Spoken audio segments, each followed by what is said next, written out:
Και από εκείνο το σημείο που ήμουν μεταφέρθηκα ακριβώς απέναντι. Έχω βρει αυτό το βραχώδες σημείο στο τέρμα της παραλίας και θα συνεχίσω τη συλλογή πεταλίδων.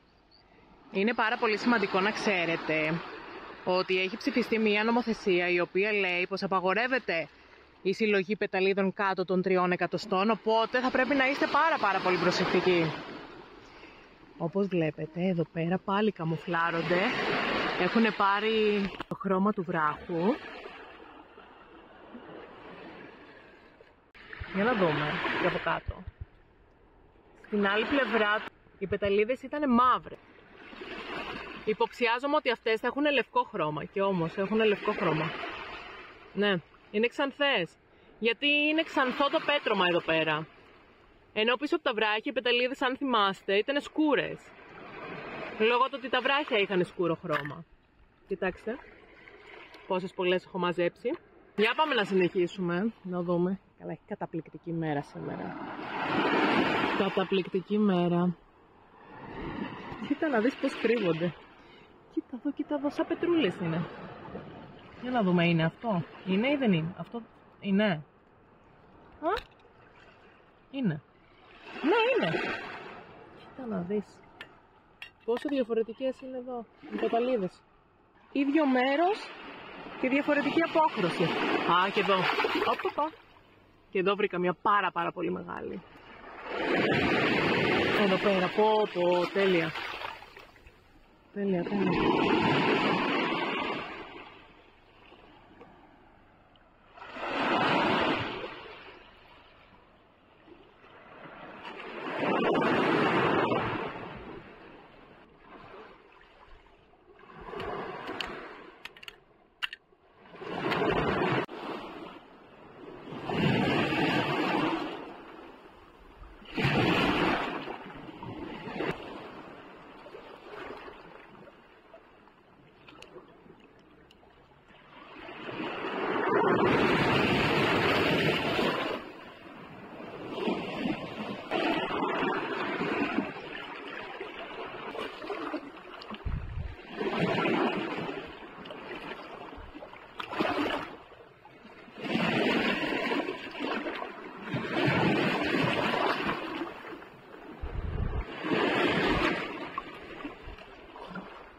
Εφόσον δεν θέλουμε να μπούμε στη διαδικασία να καθαρίσουμε το κέλυφός τους, γιατί είναι πολύ χρονοβόρο, θα ρίξουμε καυτό νερό, ώστε να αποκολληθεί η ψύχα της πεταλίδας από το κέλυφος.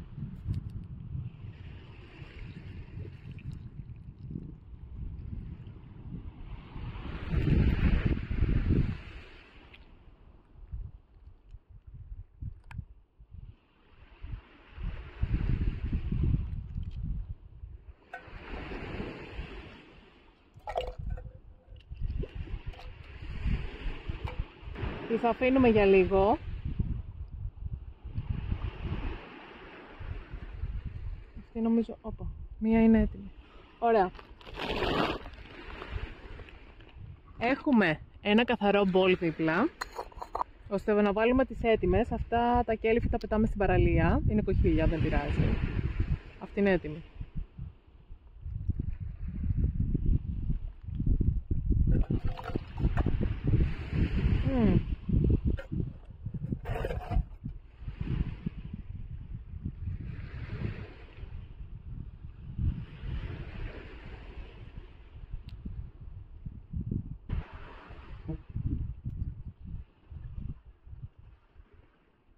Μυρίζουν.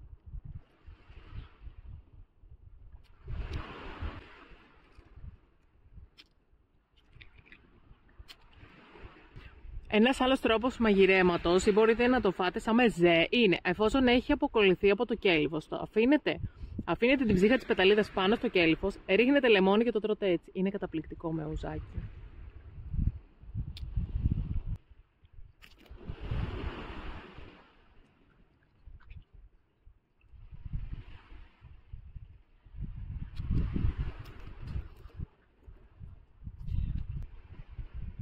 Επίσης είναι σημαντικό να τις ξύνετε λιγάκι, γιατί καμιά φορά έχει κολλημένα βραχάκια σε αυτό το σημείο.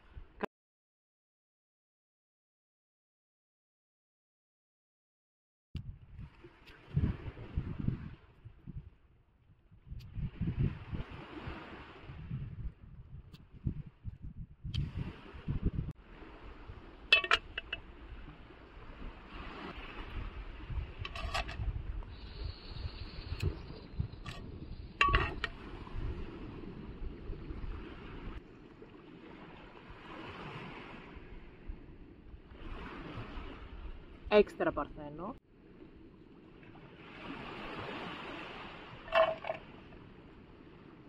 Περιμένω να τσιγαριστεί το κρεμμύδι με το σκόρδο. Μου τελείωσε το γκαζάκι.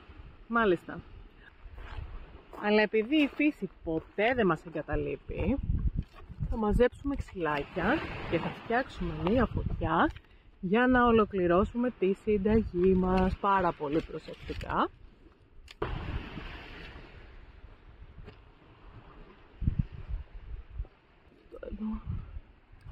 Ωραία. Ευτυχώς εδώ έχει μικρά ξυλαράκια. Θα με βοηθήσει να ανάψω τη φωτιά πολύ εύκολα.